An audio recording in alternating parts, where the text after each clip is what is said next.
In today's video, I'm going to teach you how to bulk reclassify transactions in QuickBooks Online 2025.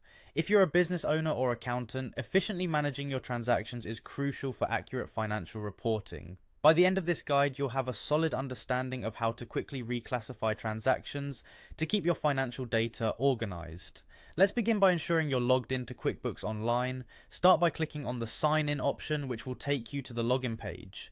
Here, you'll need to select QuickBooks Online from the list of services if prompted. Input your credentials, your username and password, and then click Continue to access your account. Be sure you're using the right login details to avoid any hiccups at this stage. Once you're logged into QuickBooks Online, locate and click on the Accountant Tools. This section contains a suite of utility tools designed to make accounting tasks like reclassifying transactions easier. After clicking this, you will see various options, but what we're interested in today is the Reclassify Transactions option. Go ahead and click on that. In the Reclassify Transactions screen, you'll notice a panel on the left-hand side.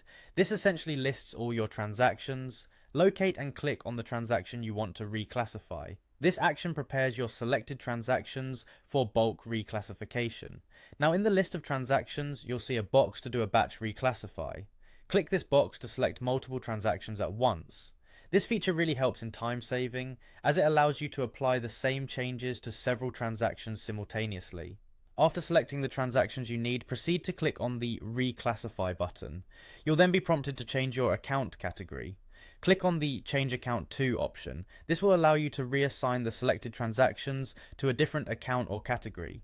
Take a moment here to ensure you're selecting the correct account, because this will impact how your financial data is reported. Finally, after confirming the correct account, click on the Apply button to effectively reclassify those transactions.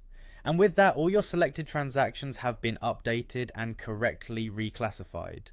This process is a straightforward yet powerful tool to maintain order and accuracy within your QuickBooks transactions. And there you have it, the essentials for bulk reclassifying transactions in QuickBooks Online 2025. Remember, keeping your transactions neatly categorized helps reduce errors during audits and financial reviews. Stay tuned for more QuickBooks tips, and if you found this video helpful, make sure to share it with others who might benefit from it. Thanks for watching, and see you in our next tutorial.